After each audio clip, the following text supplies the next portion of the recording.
So today we're going to be installing the torque converter onto the automatic transmission of a Mini N47 diesel.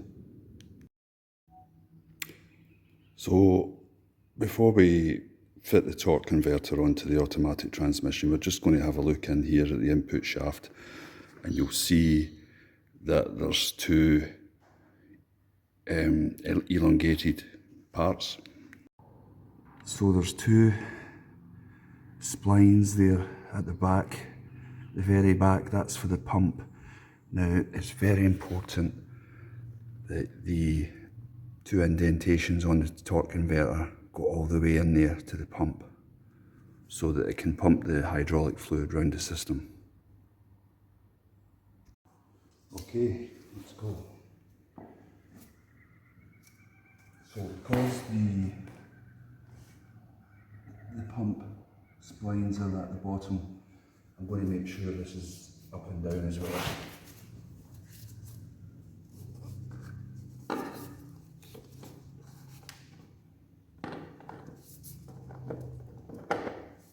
So it's in there, it's in, but we have to keep pushing and turning.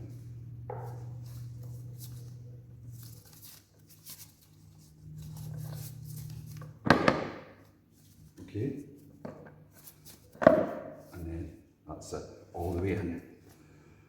And if you look from the top, you can see there's a good 20mm, 3/4 of an inch between the outside of the transmission and the inside of the torque converter. So that lets you know that it's all the way home and it's in the right position.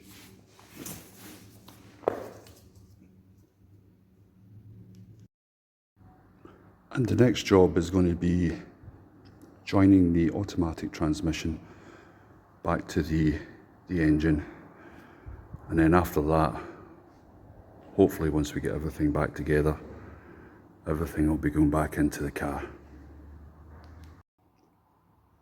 Right, so when I'm putting the automatic transmission onto the engine, what I do is I put the two bolts at the top in, thread them on maybe 4 or 5 threads. I've also got the engine locked at top dead centre, and then what I've had to do is then I push it all the way home, and then if you can look in there, you can see that that's the bolt, the threaded bolt, which is on the torque converter. Now that's then got to push all the way through the flex plate, flywheel, and then we can bolt it up one at a time. Right, so what I do when I'm going to put the nuts onto the threaded bolts of the torque converter, now as you can see here, you put the bolt in, it's very loose, and when you're trying to put the nut onto the bolt, sometimes if you're turning it can fall off and go down inside the automatic transmission, and then you have to take the transmission back off. So what I do to stop this happening is I put a little bit of grease on the nut. So I put a little bit of grease on the nut and put that in, and then as you can see, it lets the bolt stick a lot better, and then that way it's a lot easier for me to get the nut onto that bolt in there.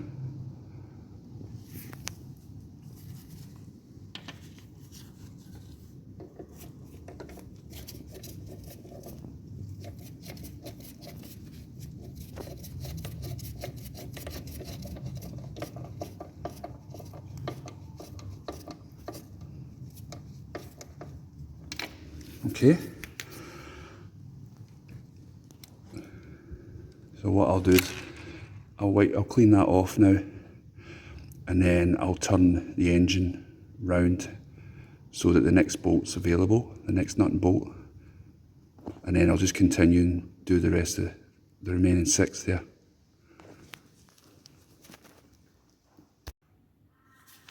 Right. So what I'm going to do now is turn the engine.